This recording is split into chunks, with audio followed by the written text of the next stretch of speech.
이제 우리 마태복음 9장에 이제 본문으로 들어가면은 이 9장에 있는 여러 가지 사건들이 나오는데 이걸 다 다뤄야 되는데 사실은 오늘 두 사건을 제가 본문을 택했어요. 9장 1절부터 8절까지가 한 사건이고 그 다음에 9절부터 13절까지인데 첫 번째 9장 1절에서 8절까지는 중풍병자 이야기예요. 어떤 사람이 중풍병에 걸렸어요. 근데 중풍병에 걸렸던 사람은 이 사람은 침상에 누워있잖아요. 이 사람은 예수를 만나고 싶은데도 예수를 만날 수가 없잖아요. 중풍병자 걸렸고 움직일 수 없고 침상에 누워있습니다. 그런데 이 4명의 친구들이 이 침상을 들고서는 이 중풍병자를 예수 앞으로 들고 와요. 이 부분을 마가복음, 누가복음, 마태복음 세 군데 다 나와 있는데 제일 잘 나타나고 있는 데가 어디냐면은 마가복음이에요. 마가복음 1장부터 13절에 보면은 이 내용을 아주 자세하게 잘 나타나고 있어요. 근데 이제 간단하게 말씀드리면은 이 중풍병자가 예수를 만나고 싶어하는 그 열망. 웬만한 사람은 내 팔자가 이런데 내 몸이 성한데 내가 무슨 예수를 만나겠냐 그럴 거예요. 근데 예수를 만나려는 열망 때문에 이 4사람이 움직이면 또는 이 4사람 본인은 나는 안 가겠다. 난 예수 만날 힘이 없다 그러는데 그 주변의 친구들이 아니야.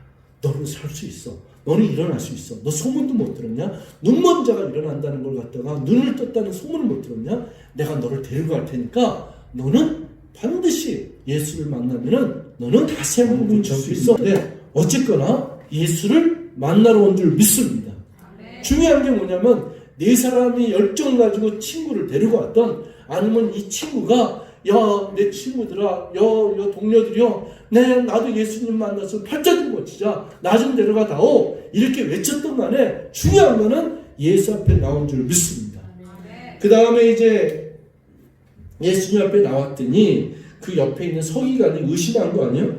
아니, 예수님이 그 사람을 보자마자 뭐라 그랬냐면은 그 믿음을 보시고 얘기한 거예요. 아들아, 이 소자야, 내가 죄사함을 얻었느니라. 여러분 성경에 여러 번 여러분에게 강조하지만 참 아이러니해요. 예수님이 이 병든 자, 중풍병자가 나왔을 때 그 병든 자의 그 믿음을 보시고 예수님이 하시는 말씀이 아들아, 너 너무 괴로웠다. 이제 네 병이 나으니라. 이렇게 얘기하잖아요. 우리는 이렇게 얘기할 것 같잖아요. 근데 예수님은 아들아, 네 죄사함을 얻었느니라. 여러분 여기에서 두 가지 생각할 거 뭐냐면 하나는 죄와 병하고는 연관이 있다는 거 하나. 물론 연관이 100% 있는 건 아니에요. 어떤 병은 죄하고 연관이 있다. 이 성경이 얘기하고 있어요. 또 하나는 병에서 낫는 것보다 병에서 자유함을 얻고 나아서 그 기쁨을 얻는 것보다 사실은 더 큰 기쁨이요 더 큰 축복이 뭐다? 죄에서 구원함을 받는 줄 믿습니다. 그러니까 내 병이 나았다는 기쁨보다 내가 죄에서 사망과 죄의 법에서 내가 구원함을 얻었다. 죄사함을 입었다. 자유함을 얻었다. 이게 복음인 줄 믿습니다. 이게 복음의 핵심은 병을 낫는 거에 통로는 있지만은 궁극적인 복음의 핵심은 죄 가운데서 구원함을 입는 줄 믿습니다. 아멘.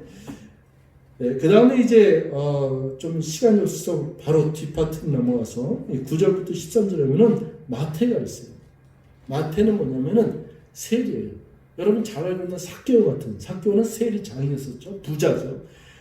세리들은 뭐냐면은 텍스 컬렉터예요. 그러니까 세금을 걷는 자인데 세금을 갖다가 원래 거둘 것보다 좀 더 걷고 그리고 거기서 뒷돈을 남겨놓고 이래서 부자가 되고 이런 것을 악명 높은 명성 높은 것들이 그때 당시 세리들이란 말이에요. 그 마태가 이 세리의 작업을 했을 때 예수님이 그것을 보고 세간에 앉아있는 마태를 보고서는 나를 따르라. 그렇게 얘기했을 때 마태가 모든 것을 다 집어던지고 예수를 따라요. 이 베드로가 왔죠. 이 고기를 잡는 어부가 그물을 다 내던지고 예수가 날 따라 했을 때 예수님을 따랐던 이 베드로와 세례 요한과 야고보, 세례가 아니라 야고보와 요한과 같이 예수를 따랐죠.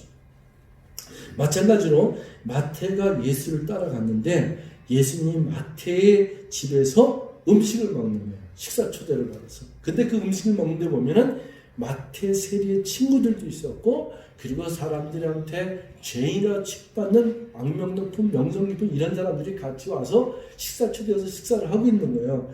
그런데 이 식사를 하고 있는데 거기에 또 누가 있냐면은 바리새인들이 있는 거예요. 이 구경꾼들이 있는 거예요. 바리새인들이 봐서 저들이 무엇을 하나? 저 죄인들이, 저 예수님이 저 죄인의 세리에 사람들이 상대도 안 하고 서로 식사도 같이 하는 저 세리 마태의 집에 들어가서 도대체 식사를 왜 같이 먹느냐? 이렇게 하는 거예요. 그래서 이 제자들에게 예수님들은 이르는 거예요. 너희 선생은 세리와 죄인들과 함께 잡수시느냐? 왜 그들과 함께 밥을 먹느냐? 이렇게 얘기를 하는 거죠. 그때 예수님께서 대답하시는 게 12절, 아주 중요한 말씀을 하십니다. 건강한 자에게는 의사가 쓸데없고 병든 자에게라야 쓸데있느니라. 그래서 예수님 뭐라 그래요? 나는 의인을 부르러 온 것이 아니라 죄인을 부르러 내가 왔느니라. 이렇게 얘기를 합니다. 13절에 너희는 가서 내가 궁의를 원하고 제사를 원하지 않냐라는 뜻이 무엇인지 배우라. 나는 의인을 부르러 온 것이 아니요 죄인을 부르러 왔노라 하시니라. 아멘. 여러분, 이 뒤에 나오는 이야기들이 야이로, 해당자 야이로의 딸이 이 소녀가 죽었다는 소문 듣고 그 소녀를 갖다가 달다 구면서 일으키는 장면 나오고, 12년 동안 혈류병으로 고생하는 자가 예수님의 옷자락을 만지면서 병고침을 받는 그 사건이 나오고, 그 다음에 맹인들 두 사람, 이 두 사람이 예수를 향해서 다윗의 자손 예수와 자비를 베풀었더니 이들이 눈을 뜬 사건들이 나옵니다. 그리고 또 말 못하는 사람의 그 귀신들을 말 못하는 사람 고치는 사건들이 여러 가지 나와요. 자, 중요한 얘기를 지금 하겠습니다. 여러분, 이상해요. 지난주하고 좀 비슷한 아이러니한 게 있어요. 하나님의 말씀이 구약에 성경 66권 가운데, 그리고 맨 마지막 그 선지자였던 말라기, 그 말라기 선지자의 그 말을 갖다가 마지막으로 해서 하나님은 침묵을 하지 않습니까?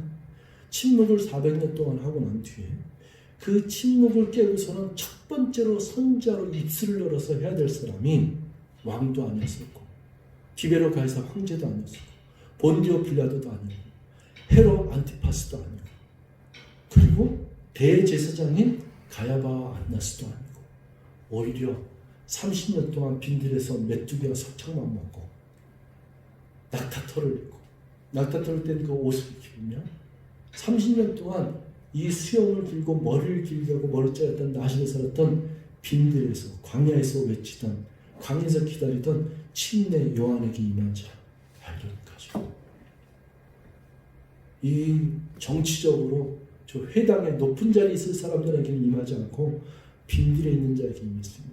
마찬가지로 예수를 반드시 만나야 된다고 했었는데, 제가 서두에 우리들의 인생 가운데는 수많은 만남이 있는데 그 중에서 제일 중요한 만남은 예수를 알게 되고 복음을 듣고 예수를 만나서, 예수를 만난 다음에 그 예수를 믿고 영혼 구원함에 이르러서 죄사함을 얻는 이 놀라운 역사가 일어나야지만이 그것이 최대의 축복이라고 말씀드렸는데, 예수의 주변 인물들을 보면은 이렇게 서기관들과 바리새인들과 수많은 왕들도 그 수많이 있었는데, 니고데모와 같은 사람들도 있었는데, 예수의 주변에 구경하는 사람들, 의심하는 사람들, 그가 진짜냐 메시아냐 이렇게 생각하는 사람들은 많았지만은 정녕 예수를 만난 사람들은 흔치 않았답니다.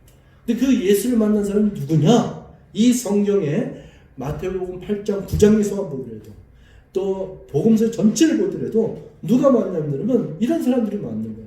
병든 자, 안진뱅이, 귀신 들린 자, 세리, 죄인, 세상적으로 취급도 받지 않는 사람들, 특히 가늠한 여인들, 혈류병 여인들, 얼마나 혈류병 때문에 피가 마르지 않는 것 때문에 12년 동안 고생하는 그 혈류병 여인, 이런 자들은 다 만났어요. 문둥병 환자들은 다 예수를 만났어요.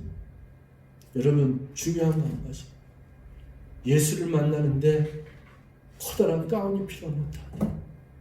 예수를 만나는데 내무부 장관, 법관, 판사 이런 직분이 필요한 것도 아니에요. 예수를 만나는데 건강해야지만 만나는 것도 아니에요. 예수를 만나야 되는데 돈이 많은 부자야 되만 만나는 것도 아니에요. 여러분, 예수를 만날 때는 그런 것들이 필요한 것이 아니라 예수를 만나는 그 마음의 열망과 목마른 자의 심정으로, 가난한 자의 심정으로 주님 앞에 나와야 될 줄 믿습니다. 그래서 이 눈먼 자가 외친 것이 뭐냐면 다윗의 자손 예수여 나에게 불쌍히 여겨주시고 자비를 베푸소서 이렇게 외친 거예요. 다른 사람들은 꾸짖으면서 이 죄송나 내가 어디 감히 어느 자라고 외치고 떠드느냐 그럴 때 또 한 번 외치는 거예요. 다윗의 자손 예수여 나를 불쌍히 여겨 주시옵소서. 여러분 하나님 앞에 나오고 예수를 만나는데 우리에게 직분과 사회적인 지위와 돈과 명예와 건강과 그 어떤 의복과 그들이 다 무슨 소용이 있겠습니까? 예수를 만나야 될 줄 믿습니다. 다 예수를 만났어요.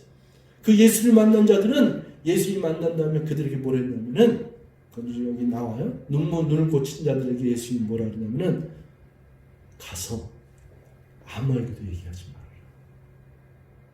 제사장에게만 보이고 아무에게도 얘기하지 말아라. 근데 성경 어느 곳 하나 예수를 만난 사람들은 예수님의 명령을 받았음에도 불구하고 길을 가다가 자기가 다른 사람을 만날 때마다 뭐라 그랬어요?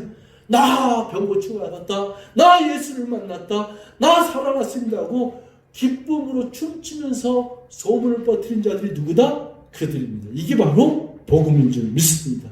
내 안에서 솟아오르는 내가 예수를 만난 기쁨, 내가 내 인생 가운데 어렵고 힘들고 소외되고 누구도 나를 알아보지 못했고 병 때문에 귀신 들린 것 때문에 문둥병 때문에 직분 때문에 죄인이라는 명성 때문에 누구도 알아주지 못했던 인생 살다가 예수를 만난다면 내 인생이 변했고 예수를 만나서 이 진정한 복음 죄사함을 갖다가 해결하는 이 복음을 받아들인 그들은 외칠 수밖에 없었어요.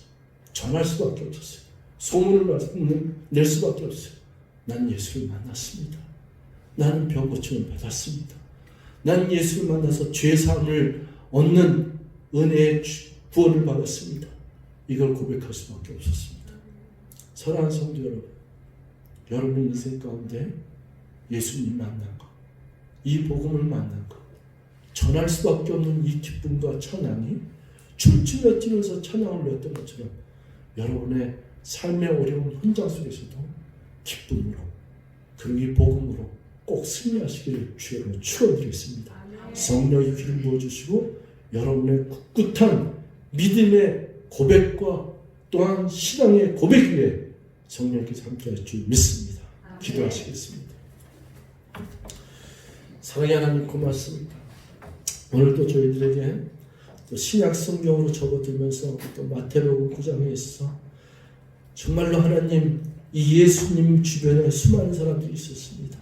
머뭇머뭇거리고 의심하고 염려하고 기득권 때문에 자기 사리사욕 때문에 예수를 만나지 못한 인물들이 있었는가 하면 구격꾼으로 그 자리에 주저앉은 사람이 있는가 하면 예수를 만나기 위해서 중풍병자가 나왔고 예수를 만나기 위해서 눈먼자가 나왔으며 예수를 만나기 위해서 예수병 옷자락만이라도 잡으려고 하는 그 여인의 간절한 심령이 있었습니다. 그들은 다 예수를 만났습니다. 예수를 만난 것보다 더 큰 축복이 어떻겠습니까? 예수를 만난 기쁨, 예수를 만난 죄사함의 그 기쁨, 이것이 복음인 줄 믿습니다. 하나님 우리 모두가 다 이 복음 앞에 부끄러움 없이 항상 이 기쁨을 전하며 이 복된 소식을 전하며 성령 충만함에 이룰 수 있도록 주여 역사해 주시고 성령의 기름 부어 주시옵소서. 감사드리고 예수님의 이름으로 기도합나이다. 아멘.